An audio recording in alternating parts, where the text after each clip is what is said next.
8 again. Swing it. 2, 3, 4, 5, 6, 7, 8. Now swing it back. 2, 3. Get those heels up. 5, 6, 7, 8 again. Let me hear you. Woo! 5, 6, 7, 8. Now jog in place and clap. Kick those heels back. 6, 7, 8 again. രാവിലെ തുടങ്ങിയോ? 2, 3. Keep breathing. 6, 7, 8. Now swing your legs to the side, straight legs, side to side. Swing them out. 6, 7. എന്റെ സ്ത്രീക്കുട്ടി ഇതൊന്നും നിർത്തിക്കൂടെ? നീ ചായ എടുത്തോ? ഫ്ലാസ്കിലുണ്ട് എടുത്തു. ഓഹോ, bed coffee ഇടാത്ത ഭാര്യ എന്നെ പറഞ്ഞാ മതി.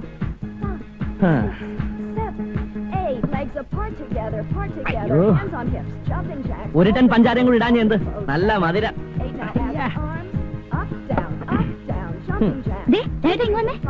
ഇതും ചെയ്ത്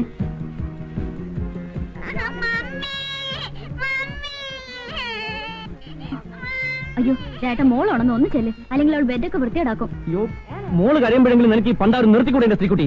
എന്നും ഞാനല്ലേ മോളെ മൂത്രം ഒഴിപ്പിക്കുന്നേ. ഇന്ന് രാജേട്ടനൊന്ന് ഒഴിപ്പിച്ചേ. കൂടുതലായിട്ട് കറക്കാതെ കൈ ഊരിപ്പോവും. മോള് കരയല്ലേ, മോള് കരയല്ലേ, മോള് കരയല്ലേ. മോക്ക് സൂസ് ഒഴിക്കണോ? സൂസ് ഒഴിക്കണോ? കേട്ടോ. അയ്യോ, എന്റെ പൊന്നു സ്ത്രീക്കുട്ടി നീ ഇങ്ങോട്ട് വാ. മണ്ട മോള് കരയല്ലേ, അച്ഛൻ കൊണ്ടുപോയി സൂസ് ഒഴിപ്പിക്കാം. എന്റെ മോളല്ലേ, കരയല്ലേ. അച്ഛൻ ഇപ്പൊ രംഗത്താ. മോളെ നോക്കാൻ പറഞ്ഞിട്ട് നോക്കാം നോക്കാം.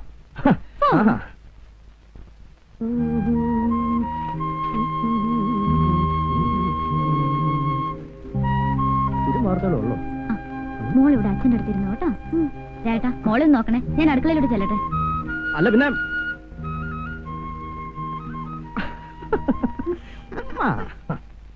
പാത്തു പതുങ്ങി പമ്മി നടക്കും കുഞ്ഞിക്കുഴിമടിയൻ, ആമച്ചേട്ടൻ ഓട്ടക്കാരൻ മുയലും കൂട്ടുകാർ.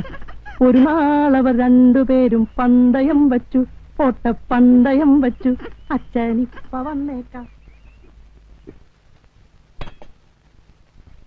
അങ്ങേലെ ഊപ്പിന്ന് ചത്തോടി നമുക്ക് ഇന്നൊന്നു പോകേണ്ടേ. കവിതയും പാടിയിരുന്നു. ഇന്ന് ബാങ്കിൽ നേരത്തെ പോണെന്ന് പറഞ്ഞതല്ലേ. നീ ഹീറ്റ് ഓൺ ചെയ്തോ? എല്ലാം ഓൺ ചെയ്തിട്ടുണ്ട്. സാർ ഒന്ന് പോയി കുളിച്ചോട്ടെ. കാപ്പി ഇഡ്ഡലി ദോശ മതിയായിരുന്നു. അയ്യോ, ദോശ നാളെ ഉണ്ടാക്കാം. ഒരു ബാങ്ക് മാനേജർ വീട്ടിൽ ദോശ പോയി കുളിക്ക്. ശ്രീകുട്ടി നിന്റെ ടൈം. മോളെ, ആഹാ നീ ഇവിടെ ഇരിക്കണോ? സ്കൂളിൽ പോണ്ട മോളെ. വാ, വേഗം വാ മോളെ. അവിടെ ശ്രീകുട്ടിയെ എന്താ രായിട്ടാ? പാൽ അടുപ്പത്ത് വെച്ചിരിക്കുന്നു. ആ കാർത്തികനെ എന്താ കാണാത്തത്? സുഖമില്ലാതെ പോയതല്ലേ, ചിലപ്പോ ഇന്ന് വന്നേക്കും. അയ്യോ, അവർക്കൊരു അസുഖമില്ല. ആ ചെറുക്കന്റെ തലവട്ടം കണ്ടപ്പോഴേ വെച്ചാൽ അവർ പോകുന്നു. അവരിങ്ങ് വരട്ടെ. എന്റെ പൊന്ന് ശ്രീകുട്ടി, നിന്നോട് എത്ര നാളുണ്ട് ഞാൻ പറയുന്നു, വല്ല കൊച്ചു പെമ്പിള്ളാരും പിടി ജോലിക്ക് എടുത്താൻ. കൊച്ചു പെമ്പിള്ളേരെന്ന് വെച്ചാ ഒരു 10-22. ഒരു 16 വയസ്സായാലോ? അയ്യോ, പാല് തെളിച്ചു. എന്റെ സോപ്പ്.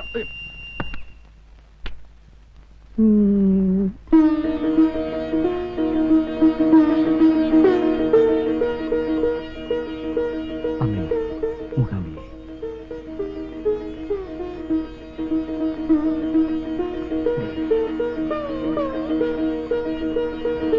ശ്രീ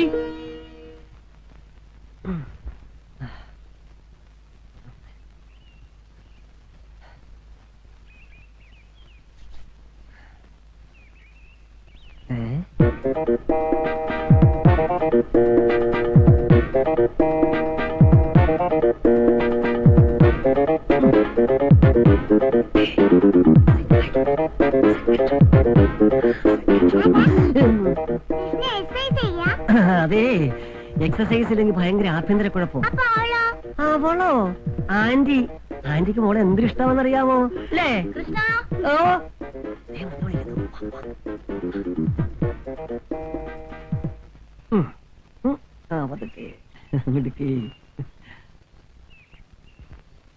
ഞാൻ സാരി ഡ്രൈ ക്ലീൻ ചെയ്യാൻ കൊടുത്തിട്ടുണ്ട്.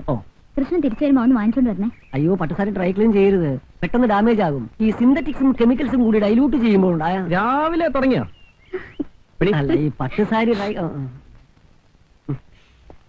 മോള് വേഗം കുളിച്ച് റെഡി ആയിക്കോ. അച്ഛൻ ഓഫീസിൽ നിന്ന് ഉടനെ വന്നേക്കാം. തരസേ വാ മോളെ, നമുക്ക് വേഗം ഡ്രസ് ചെയ്ത്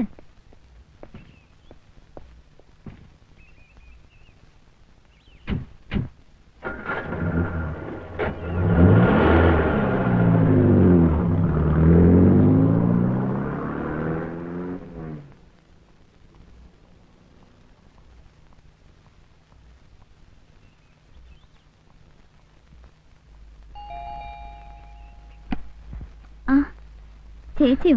വാ. രാജ്മോഹൻ പോകുന്നു കണ്ടു. ഇങ്ങോട്ട് ഇറങ്ങാൻ തുടങ്ങുമ്പോഴാ ഹസിന്റെ കോൾ ഫ്രം സൗദി. സംസാരിക്കാൻ തുടങ്ങിയ പിന്നെ നിർത്തുവോ? എസ്റ്റഡി അല്ലേ? 20 മിനിറ്റ്സിന് എത്ര ഉറുപ്പിയെന്നറിയാവോ? എന്താ വിശേഷം? ഏയ് ഒന്നുമില്ല. ഒരു ദിവസം 4-5 പ്രാവശ്യമെങ്കിലും പുള്ളിക്കാരൻ എന്നോട് സംസാരിക്കണം. പണ്ടേ മുതലുള്ള ഹാബിറ്റാ. അവിടെ പ്രോബ്ലംസ് ഒന്നുമില്ലല്ലോ? ഏയ് അവിടെ ഇപ്പൊ നല്ല സുഖാത്രേ. അറബികളെക്കാൾ കൂടുതൽ അമേരിക്കൻ ഫുഡ്സ് ആണെന്ന്. ഒരു 2 വർഷം ഇങ്ങനെ തുടർന്നാൽ അടുത്ത ജനറേഷൻ സൗദി അറേബ്യക്ക് പകരം സൗദി അമേരിക്ക എന്നാവും പറയാ. ആഹാ, മോളിന്ന് സ്കൂളിൽ പോയില്ലേ? ഞാനിവിടെ ഒരുക്കായിരുന്നു. മോള് പോയിക്കോ, മമ്മി ഇപ്പൊ വരാം. ഞാൻ ചായ എടുക്കാം. വേണ്ട ശ്രീദേവി. ഞാൻ പറയാൻ വന്ന കാര്യം മറന്നു. താഴത്തെ ഫ്ലാറ്റിൽ നാളെ പുതിയ താമസക്കാർ വരുന്നുണ്ട്. One mister Roy from Kottayam. Indian എയർലൈൻസിൽ എഞ്ചിനീയറാ. ബാച്ചിലർ ആണോ? അല്ല, മാരീഡ് ആണ്. അയ്യോ, ഹസ്ബൻഡ് കോൾ വരാൻ സമയമായി. ഞാൻ വരട്ടെ.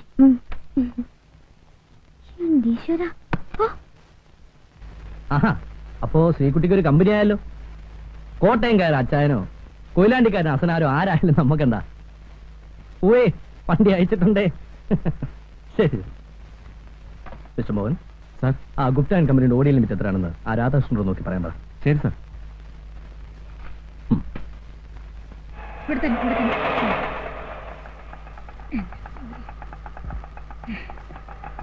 നിങ്ങൾ ചത്തില്ലേ? ഞാൻ ചത്തിട്ട് നിനക്ക് എന്റെ 16 അടി യന്ത്രം കൂടാനാണോ? നിന്റെ ഒക്കെ വലിയ ഒപ്പരം നിന്നിട്ടേ ഞാൻ ചാവും. അല്ല, സുഖമില്ലാതെ പോയെന്ന് കേട്ടപ്പോ ഞാൻ വിചാരിച്ചു ഈ പോക്ക് ഡാമേജ് ആകുമെന്ന്. ഇതൊന്നും എടുത്ത് മുകളിലോട്ട് കൊണ്ട് തനിച്ച് കൊണ്ടുപോയാ മതി. എന്നെ കൊണ്ട് വയ്യാഞ്ഞിട്ടാടാ. 2 ദിവസമായി ആഹാരം കഴിച്ചിട്ട്. ഒന്നെടുത്തോണ്ട് പിടിച്ചോ. എടാ കൃഷ്ണ, ഓ, ആ ടീച്ചറിനെ വാസുദേവൻ ചതിച്ചിട്ട് ആ പെണ്ണ് ആത്മഹത്യ ചെയ്തോളാം. ഏത് ടീച്ചർ? ദേ നാട്ടിൽ ഏതൊക്കെ പെണ്ണുങ്ങൾ ആത്മഹത്യ ചെയ്തു നോക്കി നടക്കലല്ല എന്റെ പണി.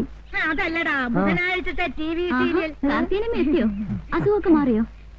നടു ഒന്ന് പൊങ്ങിയപ്പോ ഞാനിങ്ങ പോന്നു. അവിടെ കിടന്നിട്ട് എനിക്ക് കിടക്കപ്പുറതിയുണ്ടോ? എന്താ പച്ചക്കറിയൊക്കെ ആയിട്ട്? സാറിന് പച്ചക്കറി വലിയ ഇഷ്ടമാണല്ലോ. ഞാൻ പോയിട്ട് വേഗം വന്നേക്കാം. നടക്കേ. വീട്ടിൽ നിന്ന് അച്ഛന്റെ കത്തുണ്ടായിരുന്നു. ശ്രീലക്ഷ്മിക്ക് ഇവിടെ ഏതെങ്കിലും കോളേജിൽ അഡ്മിഷൻ നോക്കണമെന്ന്. അവിടെ കിട്ടാൻ സാധ്യതയില്ലാത്രേ. നമുക്ക് ഏതെങ്കിലും കോളേജ് നോക്കാം. നോക്കിയാ പോരാ, എങ്ങനെയെങ്കിലും വാങ്ങണം. അച്ഛനും ശ്രീലക്ഷ്മിയും കൂടെ 2 ദിവസത്തിനകം ഇങ്ങോട്ട് വരും. MG കോളേജിൽ അക്കൗണ്ട് രാജേട്ടന്റെ ബാങ്കിലല്ലേ? പ്രിൻസിപ്പാളിനോടൊന്ന് പറഞ്ഞാൽ നടക്കില്ലേ? ഇവിടെ അഡ്മിഷൻ കിട്ടിയാൽ തന്നെ അവർക്ക് 1 വർഷം തേച്ച് ഇവിടെ നിന്ന് പഠിക്കാൻ പറ്റുമോ? എനിക്ക് അതിന് മുമ്പ് ട്രാൻസ്ഫർ ഉണ്ടാവും. കൂടിയാൽ 6 മാസം. അയ്യോ, അപ്പൊ 6 മാസം കഴിഞ്ഞ് ഇവിടുന്ന് പോണോ? പിന്നെ വന്നിട്ട് 2 കൊല്ലമായില്ലേ. രാജേട്ടന് ചെയർമാൻ ഇൻഫ്ലുവൻസ് ചെയ്യാൻ പറ്റിയ ആരുമില്ലേ? എന്നാ പിന്നെ ഇവിടെ തന്നെ കഴിയായിരുന്നു. കുറച്ച് സ്ഥലമൊക്കെ വാങ്ങി ഒരു വീടും വെച്ച് ഇവിടെ കൂടാന്നാ ഞാൻ വിചാരിച്ചേ. എനിക്കിവിടെ വളരെ ഇഷ്ടപ്പെട്ടു. നമുക്കൊന്നും അങ്ങനെ ഇഷ്ടപ്പെടാൻ പറ്റില്ലല്ലോ, ഉദ്യോഗമായി പോയില്ലേ. ഏതായാലും ശ്രീലക്ഷ്മിക്ക് ഇവിടെ അഡ്മിഷൻ വാങ്ങിക്കൊടുക്കണം. ട്രാൻസ്ഫർ ആവുമ്പോ അവളെ ഏതെങ്കിലും ഹോസ്റ്റലിലാക്കാലോ. കാർത്തിയനമ്മേ,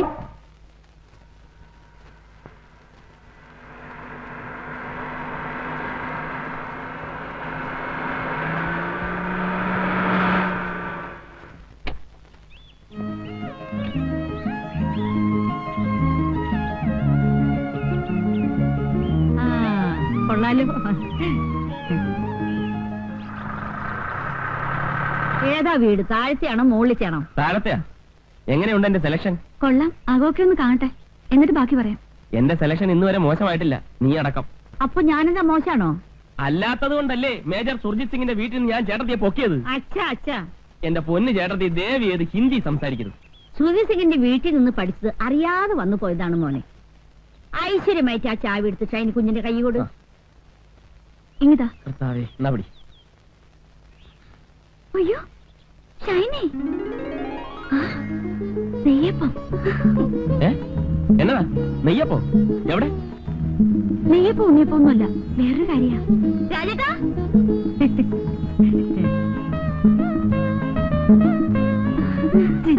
നീ ഇവിടെയാണോ താമസിക്കുന്നത്? രാജേട്ടാ, ഇതാ ഞാൻ എപ്പോഴും പറയാറുള്ള ഷൈനി. റോയിച്ച, ഇത് ശ്രീദേവി. ഞങ്ങൾ ഒന്നിച്ച് കോളേജിൽ പഠിച്ചതാ. I M Roy Rajmohan. Hello. അല്ലേ എല്ലാവരും പുറത്തന്നെ നിൽക്കണോ? മാതാവിനെ മനസ്സിൽ വിചാരിച്ചു വലതുകാലി വെച്ച് കയറിയട്ടെ. ചെന്നാട്ടെ.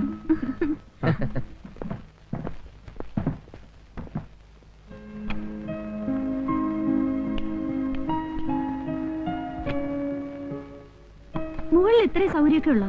ബെഡ്റൂം ഇത്രയൊക്കെ ഉള്ളൂ. പിന്നെ ഹാള് കുറച്ചുകൂടെ വലുപ്പമുണ്ട്. ഞങ്ങൾക്ക് അതൊക്കെ ധാരാളാ. രാജേട്ടന് ഞാനും മോള് മാത്രമല്ലേ ഉള്ളൂ. ഒരു കുട്ടിയേ ഉള്ളോ? ആ. നിനക്കിപ്പോ ഒന്നും വേണ്ടേ? ഓ, എനിക്ക് വേണ്ടാഞ്ഞിട്ടൊന്നുമല്ല. റോയിച്ചൻ പറയുന്ന 2 കൊല്ലം കഴിഞ്ഞിട്ട് മതിയെന്നാ. ഈ മാരേജ് കഴിഞ്ഞ് ഉടനെ വയറും വീർപ്പിച്ച് നടക്കുന്ന പരിപാടി എനിക്ക് ഇഷ്ടമല്ല. ഒരു മിനിമം 2 കൊല്ലമെങ്കിലും സുഖിച്ച് നടന്നിട്ട് മതി കുട്ടികളെന്നാണ് എന്റെ അഭിപ്രായം. ഒരു കണക്കിന് മാരേജ് കഴിഞ്ഞ് ഉടനെ കുട്ടികൾ ഉണ്ടാകുന്നത് നല്ലത്. റിട്ടയർഡ് ലൈഫിന് മുമ്പ് കുട്ടികളൊരു പൊസിഷൻ എത്തുമല്ലോ. ഷൈനിക്ക് കൊച്ചുകുട്ടികൾ വെച്ച ജീവനാ. ഞങ്ങൾ ഹോസ്റ്റലിൽ താമസിക്കുമ്പോ അടുത്ത വീട്ടിലൊരു കുട്ടി ഉണ്ടായിരുന്നു. ഇവള് ദിവസം ആ കുട്ടി എടുത്തോണ്ട് വന്ന് കണ്ണെഴുതിക്കും പൊട്ടുപിടിക്കും ഒക്കെ ചെയ്യും. ഞങ്ങൾ ഇവളെ വാരുമായിരുന്നു. അപ്പൊ ഞാൻ ഇറങ്ങാം. ഇന്നത്തെ ലഞ്ച് നമുക്ക് വീട്ടിലാകാം. Okay okay. ഞാനിപ്പോ പറയാൻ വിചാരിച്ചതേ ഉള്ളൂ. ആ, അത് വെറുതെ തന്നെ എനിക്കറിയാവുന്നല്ലേ. അത് പിന്നെ പഠിക്കണ സമയത്ത് കുറച്ച് പിശിക്കാതിരിക്കാൻ പറ്റുമോ? പോക്കറ്റ് മണി കൊണ്ട് വേണ്ട എല്ലാ കാര്യങ്ങളും നടത്താൻ. ഇപ്പൊ എന്ത് നോക്കാനാ? ബാങ്ക് മാനേജറുടെ ഭാര്യയല്ലേ. ആവശ്യത്തിനുള്ള പണം ബാങ്കിൽ നിന്ന് എടുത്താ പോരെ, അല്ലേ രാജേട്ടാ? പിന്നെ എനിക്ക് സമയമായി. അപ്പൊ ലഞ്ചിന്റെ കാര്യം മറക്കണ്ട. Okay okay. വാ, നമുക്ക് മുകളിലേക്ക് പോവാം. വാ റോയിച്ച. നിങ്ങൾ വയ്ക്കോ, ഞാൻ ആ സാധനങ്ങളൊക്കെ ഒന്ന് അറേഞ്ച് ചെയ്തിട്ടുണ്ട്. അല്ല ലോറിക്കാരന്മാരാകെ അലമ്പാക്കും. ചെന്നേ. മോളെ, മോളി ആന്റി അറിയോ? മമ്മിയുടെ കൂട്ടുകാരിയാ ഷൈനി ആന്റി. ഞാൻ ഷൈനി ആന്റി. മോള് നിന്നെ പോലൊന്നുമല്ല, അച്ഛന്റെ തനി മിനിയേച്ചറാ. രാജേട്ടൻ പറയണത് എന്നെ പോലെയാണ്. അത് വെറുതെ. ആ, നിന്റെ രാജേട്ടൻ ആളെങ്ങനെയാ? ഞാനെന്ന് വെച്ചാ ജീവനാ. റോയിച്ചിന് മോശമൊന്നുമല്ല. പുള്ളിക്ക് എല്ലാം ഒരു തമാശയാ. ദേഷ്യം വന്നാ പിന്നെ പറയും വേണ്ട. ഞാനും ഒട്ടും വിട്ടുകൊടുക്കത്തില്ല. പിന്നെ കോംപ്രമൈസ് ആകുന്നത് ബെഡ്റൂമിൽ വെച്ച്. പിന്നെ ഊണിന് നോൺ വെജിറ്റേറിയൻ ഒന്നും കാണില്ല. ഇതുവരെ നിന്റെ നോൺ വെജിറ്റേറിയൻ അലർജി മാറിയില്ലേ? ഞാൻ കഴിക്കില്ലെങ്കിലും രാജേട്ടിന് വേണ്ടി ഉണ്ടാക്കും കാർത്തിയനമ്മ. നിങ്ങൾക്ക് ഫിഷോ ചിക്കനോ എന്താ വെച്ചാ വാങ്ങിപ്പിക്കാം. ഓ, ഇനിയിപ്പൊ എന്നാ വാങ്ങാനാ? ഒരു നേരമൊക്കെ വെജിറ്റേറിയൻ ആകാം. ഞങ്ങൾക്ക് പ്രശ്നമൊന്നും അല്ലെന്നേ. ആ കത്രീന ചേട്ടത്തിക്കുണ്ടല്ലോ. ഇറച്ചി മീനില്ലാതെ എനിക്ക് ആഹാരം കഴിക്കാൻ പറ്റത്തില്ല. ഈ പാത്രത്തിൽ എന്നതാ? പച്ചടിയാ? അച്ചടിയാ? ഇതിലെന്നതാ? അത് കാളൻ. കാളിയും പോത്തൊന്നുമില്ലേ? വലിയ കാര്യത്തിൽ ജനിച്ചിട്ട് അച്ചടി കാളുന്നല്ലേ കൊണ്ടായി. ബഹളം. നോൺ വെജിറ്റേറിയൻ കഴിച്ച് ശീലിച്ചോളാം ഞാൻ. എനിക്ക് വെജിറ്റേറിയൻ കഴിക്കാൻ പറ്റില്ല എന്നറിയാലോ. കത്രീന ചേട്ടത്തിക്ക് നോൺ വെജിറ്റേറിയൻ കിട്ടിയ പോരെ? ആ, അത് മതി. അങ്ങനെ അങ്ങ് ശീലിച്ചു പോയി. ഞാനേ മേജർ സുധി സിംഗിന്റെ വീട്ടിലെ കോക്കിയായിരുന്നു. അന്ന് എന്തൊക്കെ ഐറ്റംസ് മേം സാബിന് ഉണ്ടാക്കി കൊടുക്കാന്നറിയാമോ? ചേട്ടത്തി, അതൊക്കെ ഇനിയും പറയാൻ സമയമുണ്ടല്ലോ. ഞാൻ കിച്ചണിൽ കയറുമ്പോ മേം സാബും കയറും. അതെന്തിനാ? കുക്കിംഗ് പഠിക്കാൻ. എന്തൊക്കെ ഐറ്റംസ് എന്നറിയാമോ? എന്തൊക്കെയാ? ക്രീം ഓഫ് മഷ്റൂം സൂപ്പ്, സുക്ക് പിസ്ത, ബ്രെയിൻ കൂപ്രെ. അതെന്തുവാ? അയ്യോ, ബ്രെയിൻ കൂപ്രെ, ബ്രെയിൻ കൂപ്രെ, പോർ പിന്താലു, മസാല ബാത്ത്. ഇതൊക്കെയാണ് ഞങ്ങൾ സാധാരണ ഉണ്ടാക്കുന്ന ഐറ്റംസ്.